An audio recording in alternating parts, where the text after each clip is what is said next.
SQL management server management 2014 download करण सिखंदासीं ऐं उन खां बाद में उन खे इंस्टॉल करण सिखंदासीं। डाउनलोड करण जे लाइ असीं इन सर्च बार में टाइप करण खां बाद में इन सर्च वारे बटन ते क्लिक कंदासीं। उन खां बाद में असांजे साम्हूं ही पेज खुली ईंदो। हिन जे अंदरि ॿिए नंबर ते मौजूदु असीं लिंक ते क्लिक कंदासीं। हीअ असांजे साम्हूं डाउनलोड सेंटर खुलियल आहे जंहिंमें माइक्रोसॉफ्ट वारनि जे तरफ़ां मौजूदु SQL सर्वर 2014 एक्सप्रेस मौजूदु आहे ऐं असीं हाणे उन जे तफ़सील जे लाइ तफ़सील में असां 2 फाइल डाउनलोड कंदासीं।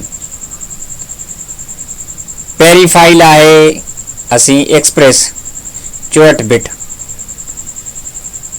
ऐं उन खां बाद में जंहिंजी स्पेस आहे 196.7 MB ऐं ॿिए नंबर ते मैनेजमेंट स्टूडियो ऐं जंहिंजी स्पेस आहे 683.9 MB। त उन खे डाउनलोड करण जे लाइ असीं डाउनलोड ते क्लिक कंदासीं ऐं हाणे असीं उन्हनि ॿिन्ही फाइलनि जा चेक बॉक्स सिलेक्ट कंदासीं।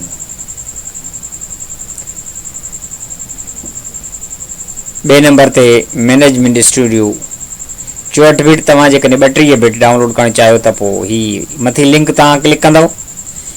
64 बिट जे लाइ हेठी क्लिक करण खां बाद में असीं नेक्स्ट ते क्लिक कयूं था।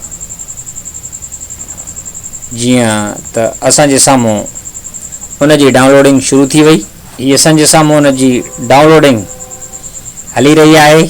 डाउनलोड थियण खां बाद में ही ॿई लिंकूं असांजूं डाउनलोड थी चुकियूं आहिनि ऐं हाणे असीं पहिरियों ई SQL सर्वर एक्सप्रेस ते डबल क्लिक कयूं था। हाणे असीं उन खे C डायरेक्टरी जे अंदरि कैम्प डायरेक्टरी जे अंदरि इंस्टॉल कंदासीं। ओके ते क्लिक कयूं था ऐं उहो असांजो फाइल एक्सट्रैक्ट थी रहियो आहे ऐं एक्सट्रैक्ट थियल सेटअप ते बि क्लिक करे सघूं था। मिनिमाइज़ करण खां पोइ असीं हिन पहिरें ऑप्शन ते क्लिक कयूं था ऐं इंस्टॉलेशन असांजी शुरू थी चुकी आहे। इन लेसन्स जे टर्म्स जे अंदरि असीं ही सभु कुझु रीड कंदासीं। उन खां बाद में पोइ असीं आई एक्सेप्ट ते हिन चेक बॉक्स खे क्लिक कयूं था।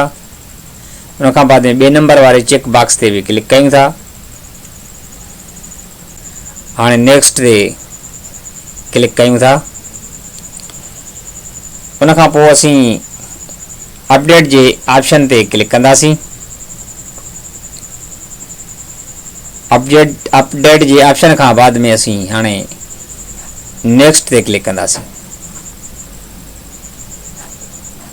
फाइल इंस्टॉलेशन जारी आहे ऐं हाणे असीं डिफ़ॉल्ट ते इन्हनि खे ई रखंदासीं।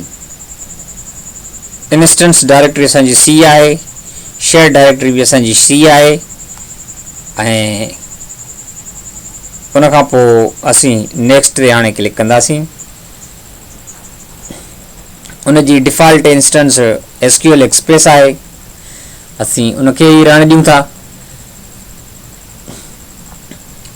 ऐं उन खां पोइ इंस्टेंस ID बि SQL सर्वर ई आहे, उन खे असीं रहण ॾियूं था। जेकॾहिं असांजा ॿिया के इंस्टेंस मौजूदु हुजनि हा त उहे इन डायरेक्टरी जे अंदरि असांखे हिते नज़र अचनि हा। नेक्स्ट ते क्लिक कंदासीं। नेक्स्ट ते क्लिक करण खां बाद में ही सर्विसिस अकाउंट्स आहिनि।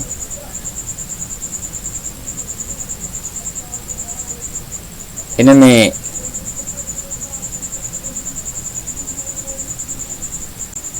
कैंसिल करे साॻी शइ रहण ॾियूं था। ते बि साॻी शइ रहण ॾियूं था। उन खां पोइ असीं नेक्स्ट कंदासीं। नेक्स्ट ते क्लिक करण खां पोइ डेटाबेस इंजिन कॉन्फ़िगरेशन आहे। हिन में कॉन्फ़िगरेशन जी सेटिंग थींदी आहे। हिन में ॿ मोड आहिनि ऑथेंटिकेशन जा। हिकु विंडोज़ मोड आहे ऑथेंटिकेशन जो, ॿियो मिक्स मोड आहे। पर असीं इन खे सिलेक्ट कयूं था। उन खां पोइ असीं हाणे डिफ़ॉल्ट ते एसे यूज़र आहे ऐं उन जो पासवर्ड हिते पासवर्ड खां पोइ असीं नेक्स्ट ते क्लिक कयूं था।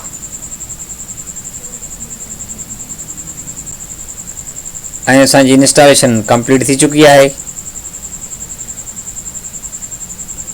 इंस्टॉलेशन जे कंप्लीट थियण खां पोइ